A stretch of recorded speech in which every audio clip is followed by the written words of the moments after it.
쌍유럽, 최창호, 최창민 형제가 효성과 외로서 정려를 받기까지.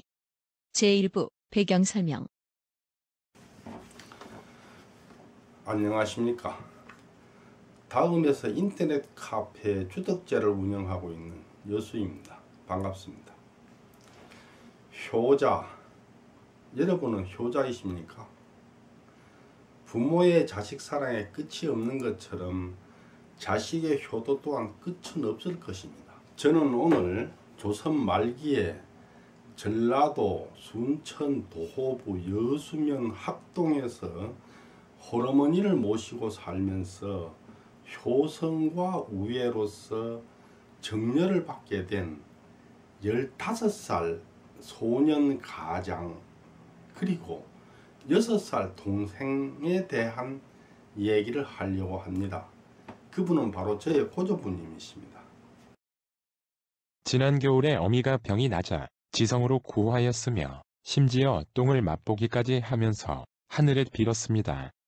병이 더욱 심해지자 칼로 허벅지 살을 베어 피를 바다약에 탔고 모자라면 또 살을 베었는데 이와 같은 짓을 5번이나 하였습니다. 물론 제가 지금 이런 엽기적인 얘기를 하겠다는 얘기는 아닙니다. 조선은 유교사회로 충신, 효자, 연려를 장려했습니다. 특히 효자와 연려는 오상의 근본일 뿐만 아니라 그 마음가짐이 임금님을 향하게 되면 충성심으로 변한다고 생각해서 효자와 연려를 찾아내서 정려를 주고 이렇게 찬양했습니다.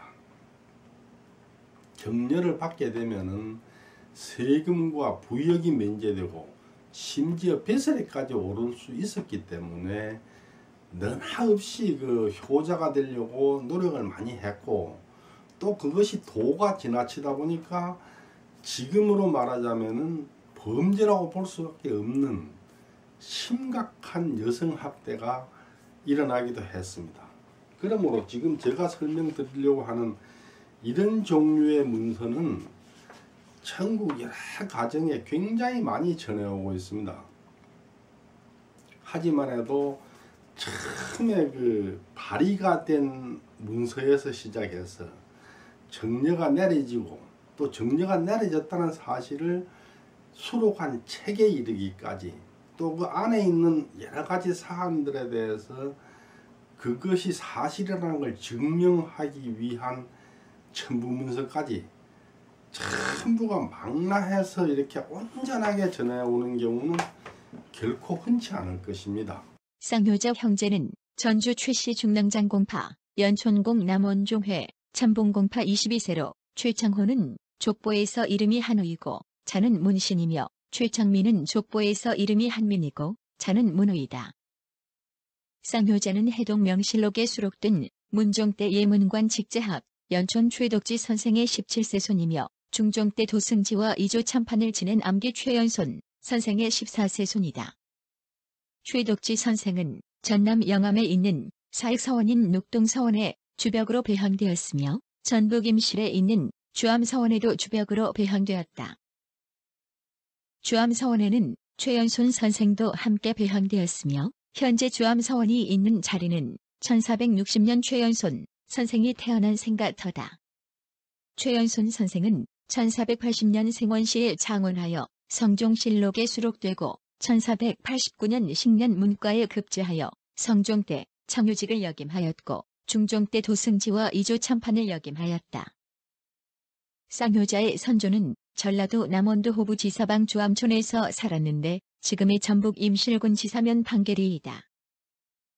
그곳은 최덕지 선생이 남원 부사 시절에 굴량미 창고로서 북창을 세우고 오수천 건너 북쪽에 개척한 마을로 장남 최주가 입향하였으므로 후손들이 슬거하여 왔다. 쌍효자의 증조부 최당이 남원도 호부 지사방 주암촌에서 1800년 무렵에 순천도 호부 수안면으로 이사하였다. 하지만 가문에 불행한 일이 닥쳐서 주암촌을 떠났다는 단편적 기록밖에 없어서 이사를 하게 된 구체적 배경은 알 수 없다. 1840년 쌍효자의 아버지 최광수가 사망하였는데 최창호는 15세, 최창민은 6세에 불과하여 말하자면 고아로서 소년가장이 되고 만 것이다. 하지만 호구단자에 계집종 하나를 데리고 산다고 적혀있는 것으로 보아서 살림살이가 그다지 옹색하지는 않았던 것 같다. 쌍효자의 누님이 장원정 씨와 혼인하여 순천도 호부 여수면 학동에서 살고 있었으므로 쌍효자 형제는 누님을 따라서 학동으로 이사하였다. 최창호는 학동에서 사망하고 최창민은 어린 조카들을 데리고 광양현 진하면 장치리로 이사하였는데 지금의 전남 광양시 진월면 망덕리 장제마을이다. 1859년 주암서원에서 간행한 주암보의 할아버지 최성선의 묘소가 광양현 진하면 망덕산 아래 동남향이라고 적혀있는 것으로 보아 할아버지 묘소를 지키기 위해 이사를 한 것 같다. 쌍효자의 후손은 70년대 이후까지 그 전남 광양시 진월면 망덕리 장제마을에서 살았습니다. 지금은 대부분 다 객지에 나가서 살지만은 아직도 뿌리는 그곳에 두고 있습니다. 또 뒷산에 그 선산이 조성되어 있고 그 앞에 그 쌍효자비가 세워져 있습니다. 체지. 이것은 부사가 발령하는 인사명령서임. 좌수로서 합당한 사람을 임명하여 내려 보내니 임명장과 대조해보고 시행할 것. 이 체지를 가지고 가는 사람 유학 최창호를 이와 같이 임명함. 1861년 8월 모일.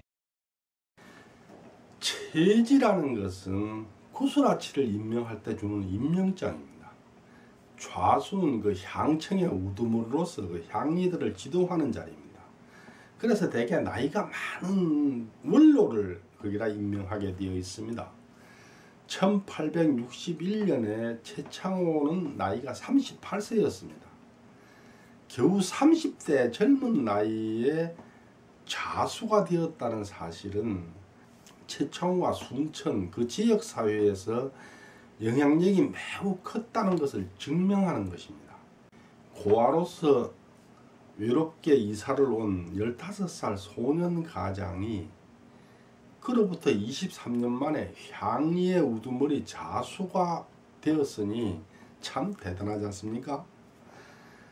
또 좌수를 지냈다는 이력은 효자로서 추천을 받는데 상당한 영향력을 끼쳤겠죠.